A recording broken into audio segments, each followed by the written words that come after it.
Hi, Kitty Corner and friends. We are doing a supervision training for childcare centers. This was just requested, so it's just like a little bonus training.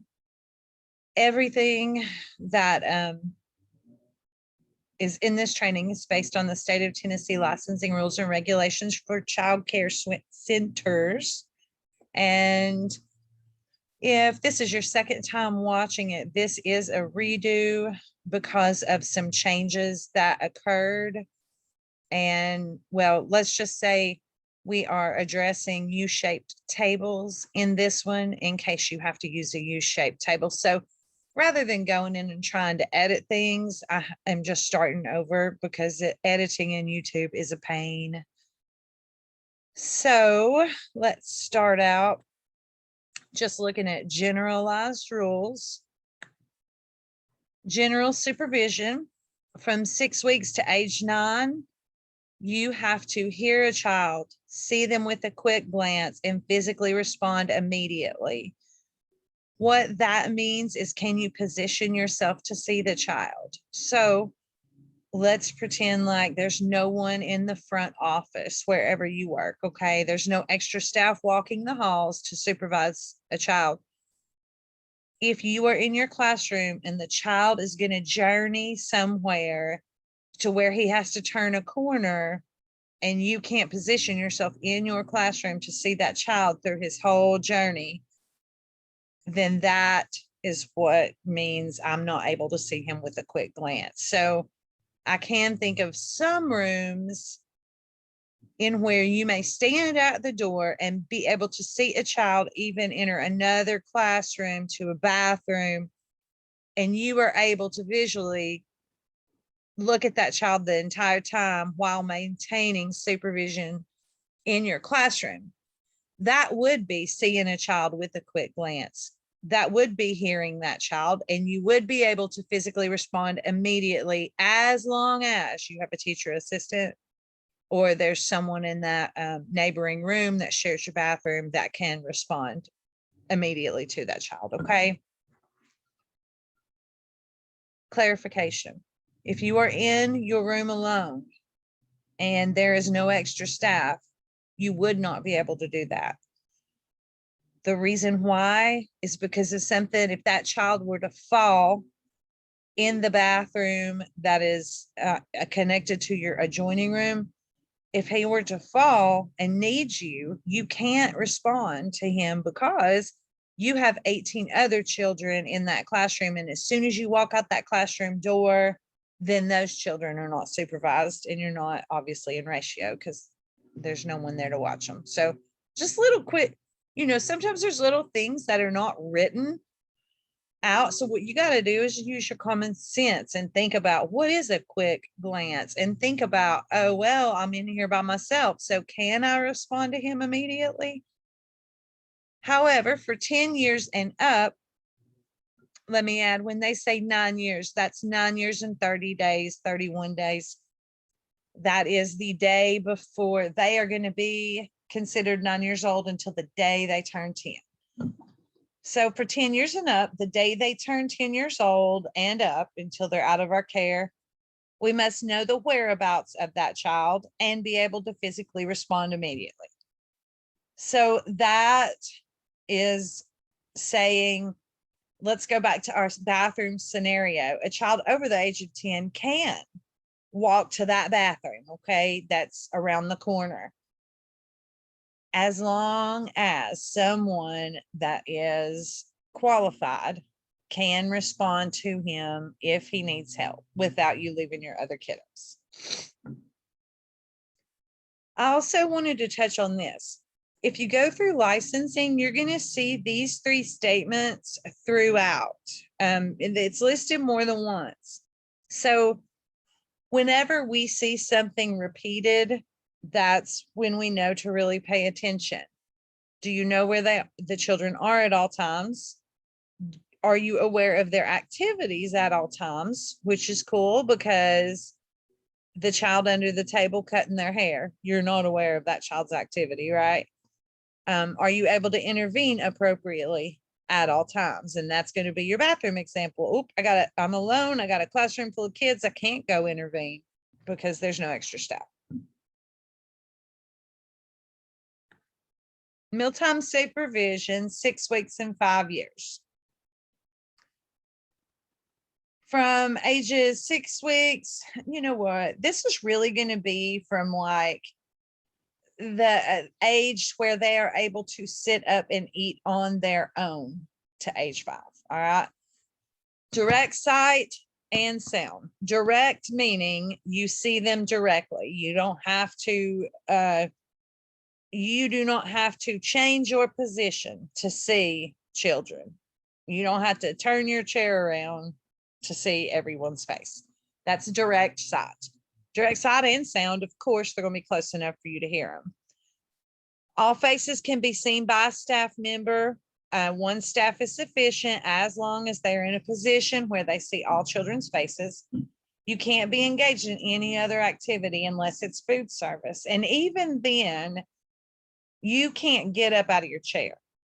So for instance, you cannot be on your iPad submitting things about what children are eating at that time, because your focus is on that iPad. And so somebody else could be choking. However, you can take some Post-it notes and a pencil and jot down what you need to. You know, these guys are eating this, this, and this.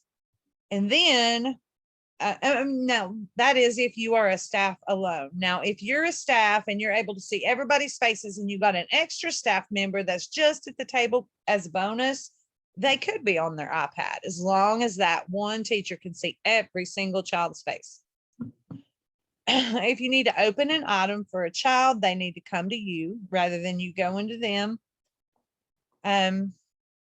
This helping children serve doesn't really, I don't think anyone in our program does family style meals. Not to down it, it's a super great thing to do, but it takes a lot of staff to do. Having napkins, spoons, anything extra there. A lot of the times when I'm in a classroom during meal, some staff has to go out to get extras, an extra spoon, an extra plate, another cup, things like that. Try to be sure that you always have extras and that you always prepare for a mealtime just the same you would as an activity that you're fixing to do. You're going to make sure that you have a bottle of glue for every child in that class. So make sure that you're going to have a plastic spoon for every child in that class. I know it can get busy and kitchen staff can forget, but you know, go to the grocery store and pick up one of those $2 packs of plastic spoons and forks and keep it on your meal cart at all times. That kind of thing. Just being proactive.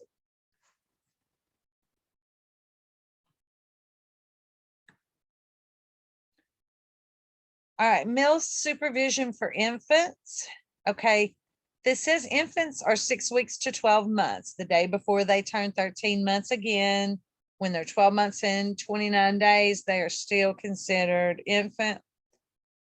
So infants must be held while drinking a bottle unless they are big enough to sit at a table, hold themselves upright, and feed themselves. Now, when they are at that point, drinking their own bottle is sufficient. But any infant that is not big enough to do those things does need to be held. Make sure before you put any child under the age of 12 months, and really I prefer any child under the age of 30 months, make sure you're checking their mouths before they lay down on their cots. Bottles should never be propped. Ever.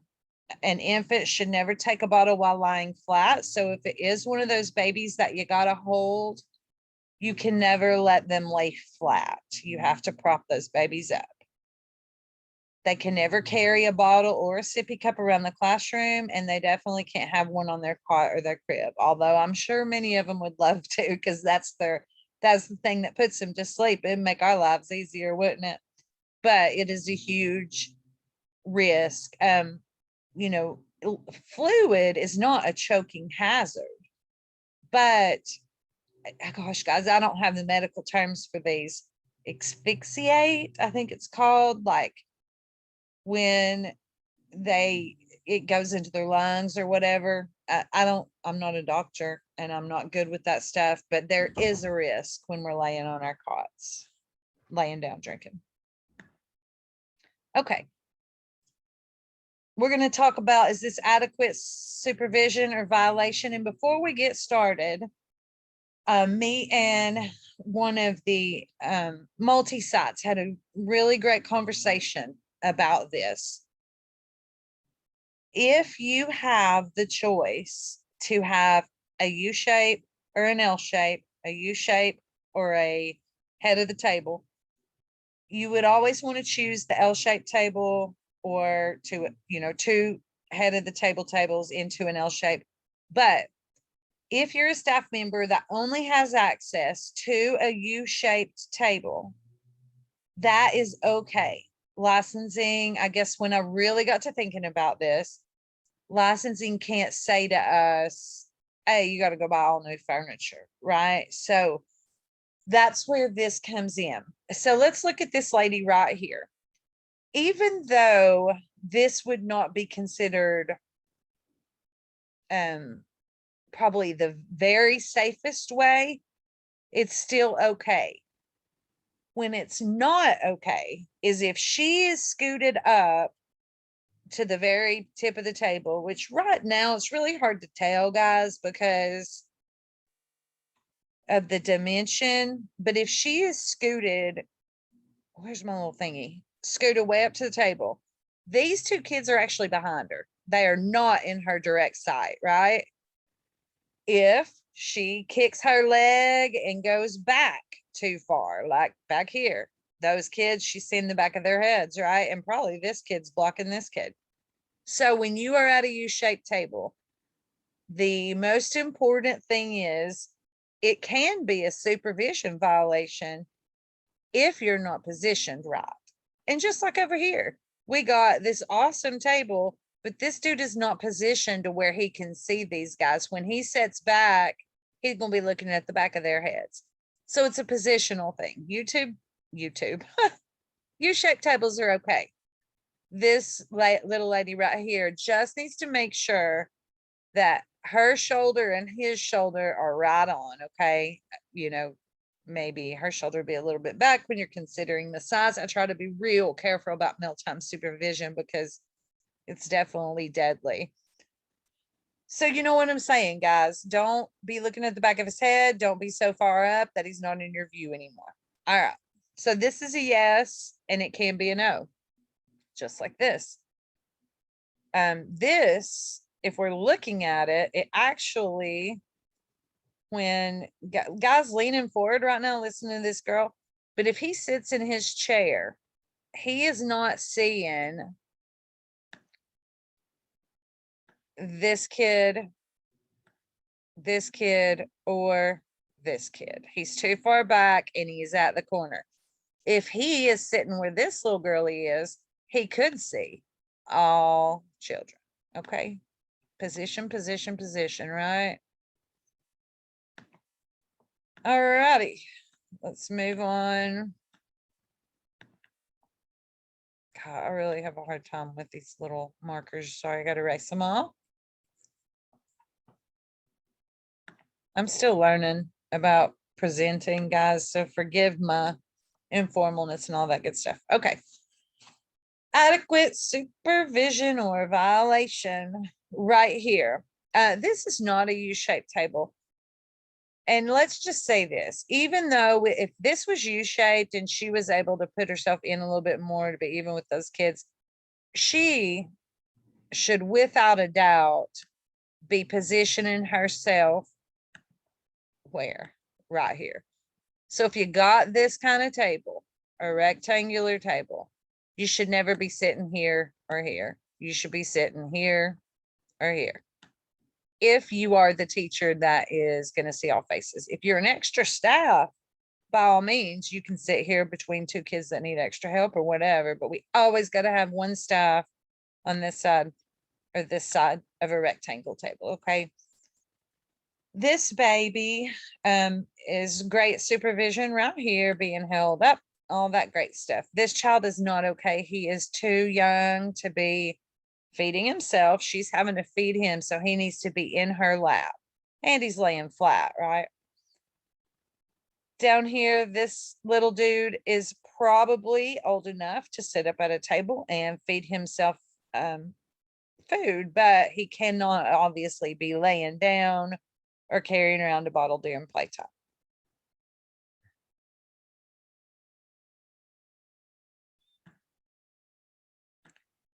So in summary, always try to do a head of the table table. If you got too many kids, then you can do an L-shaped table. And that, an L-shaped table, most of y'all know, and most of y'all have L-shaped tables, would be, you got that triangle or that rectangular table, and then you would, oh gosh, okay. And then you would put your other one right here, okay. And the children are all around. All these kids are the same. You're sitting right here. When you sit right here, all of these kids are in your direct line. All of these kids are in your direct line. If you were to sit right here and face this way, these guys are not in your direct line. So again, position, you got to be right there in the corner. I'm making a mess, huh? Erase.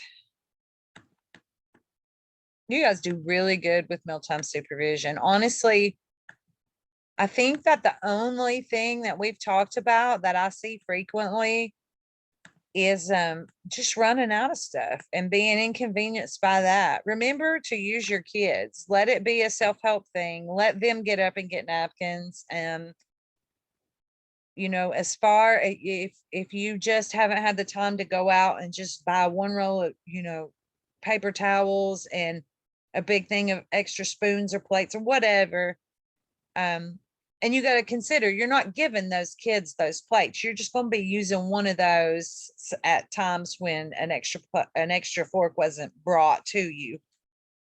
So if you haven't had time to do that, you do have that walkie-talkie, and it is food service because you're getting on there and saying, hey, need an extra spoon if you're by yourself.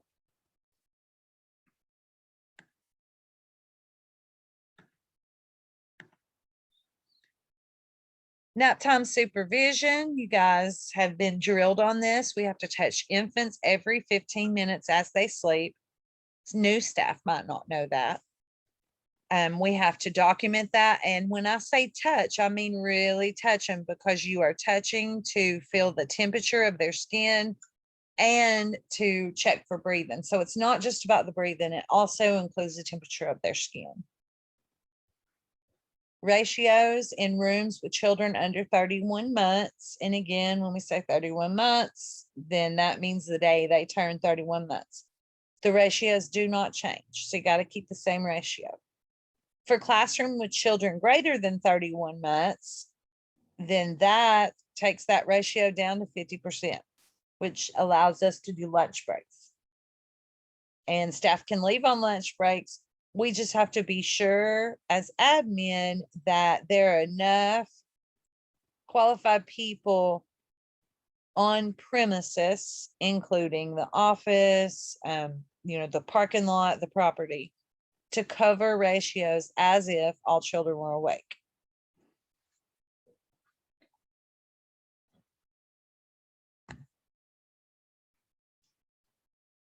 All right, roll calls. I hear you and I see you. Before exiting the class at any time, we have to do, I hear you and I see you. Let's also remember, we're going to do it when we arrive back to the classroom at any time, before playing on the playground, before leaving the playground. This means, yes, this means before leaving for the playground, right before you're going to walk out the door, you're doing a roll call. Then when you get onto the playground, you're doing another roll call before they go play. Then we bring them all up and say it's time to go inside, and we do another roll call. And then when we enter our room from the playground, we're going to do another roll call. So yes, it seems excessive, but there are huge consequences. And so that is why it's excessive. Let's before we move on, let's talk about outside supervision. All right. Roll calls out here and see. I want to do a little thing about what we're going to do when we're outside. Okay. We're going to have an L-shaped playground over here. And we do have some of these. All right. We got kids playing here and we got kids playing here. We are gonna need to stay in zones. We're gonna have to make sure that all the children here are covered by staff here. All the children on this side are covered by staff right here. If we just have one staff member, this would be allowing you to see here and here, okay?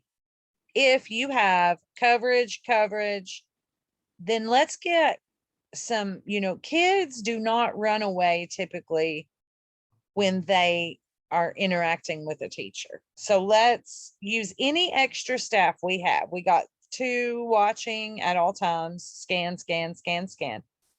Let's interact with the children if there are any more teachers out on the playground. So if we got, and a lot of times we do, if we have 5 teachers on that playground, let's do teacher, or however you guys zone yourselves. And these other 2 teachers should be taking care of conflicts, talking to children as they walk around and visit. All right, interaction.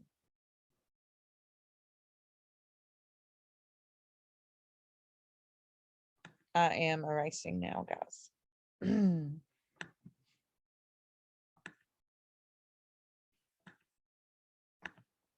Okay, those are going to be fun. So yeah, sometimes you do roll call within 30 seconds of each other if your classroom is connected to the playground. Critical supervision violations. This is going to be a child walking out of a child care center, a child left in a classroom, a child left on the playground, a child left at a field trip site, and child left on vehicle. There are many more violations, but these are our critical big daddies. Possible consequences of a critical violation is going to be either that the staff member goes onto a safety plan with the Department of Human Services, with the state of Tennessee, or they are removed. A suspension of a child care license, a revocation of a child care license, and even sometimes lawsuits can be brought in. So it's a real big deal, right? It is life altering. And we have got to be sure it's our first priority. You know, what's cool though, is to make it our first priority. There are things that we can do, and it all goes back to really respecting those kiddos and wanting to be in the classroom. If you have those children on a schedule every day, and those children are not wandering around, wondering, what am I going to do next, and getting in trouble and running, as soon as an activity's over and you're like, okay, what are we going to do next? And they all start running around the room as fast as they can. That's just always wonderful. If you're involved and you're interacting with those kiddos, then rather than being just a warm body who walks around doing teacher-like things, and that is not your job. Your job is not to organize while the children are there. It's not to, you got to clean up food and things like that, but it's not to scrub things while the children are there or send messages that are not necessary. or interact with office staff. Your job is to teach and interact. So if you do that, those buddies are not going to be as likely to run out. Mutual respect, again, it ensures children do not run off and go places. And this is most of the time. And this is why, because if you respect that child's opinion, if you respect his development, so say a 3-year-old is knocking down a tower and playing something he shouldn't, a little aggressive with his friend, rather than saying, time out, go sit over there for 5 minutes, talking to him about another way he can play that. That's a developmental thing. So you got to respect their age. You got to respect that they're 3 years old and they are not going to act like you want them to act, because you're 30 years old and you have the skills and they don't, and they're depending on you to teach that. Am I getting off on a little rampage? So I'll stop. But mutual respect is what's going to keep those kids there with you, because if they respect you and they respect you when you respect them. If you listen to what they say and not just brush them off, if you treat them like a real human being and appreciate their development, they're going to love you and respect you, and they're not going to run out on you. If you say, Johnny, go sit over there for 5 minutes.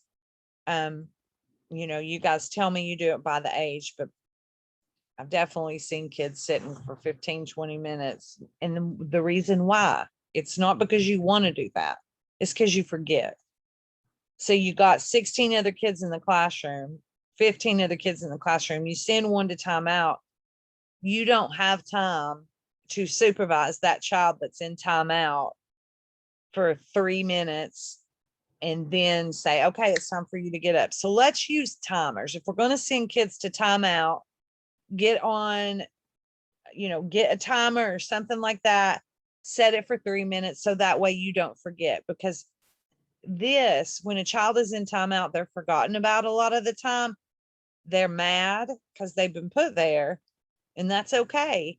But if you are dealing with the other 15 children, and you're going to be, because you got to be, then that child, it's a perfect opportunity for them to sneak out. So let's really think about our timeouts. And number one, let's remember that we're trying to teach them and not discipline them in that kind of way. That is their mom and dad's job. And we're trying to teach them so that way they don't get disciplined that hard at home. And then if we use timeout, make sure to have a little timer on your person, and always set a timer so you don't forget about those kids, because you do. Boy, I got off on another rampage. All right, so extra supervision and awareness of those that are high risk. Y'all know all about that. Look at my pretty blue dots. All right, guys, that is going to be it. There are a lot more other little things under supervision about, like an infant staying in a chair or a baby trap for more than 15 minutes and things like that are only infant specific. So I didn't add all of that stuff in there because that could take a while. So if we do need an infant training for new staff, we can work on that. The only other thing that is not in here is field trip supervision. And if we need to, we can make one of those for new school age staff. But, infant, toddler, preschools don't need that unless the preschoolers start journeying outwards.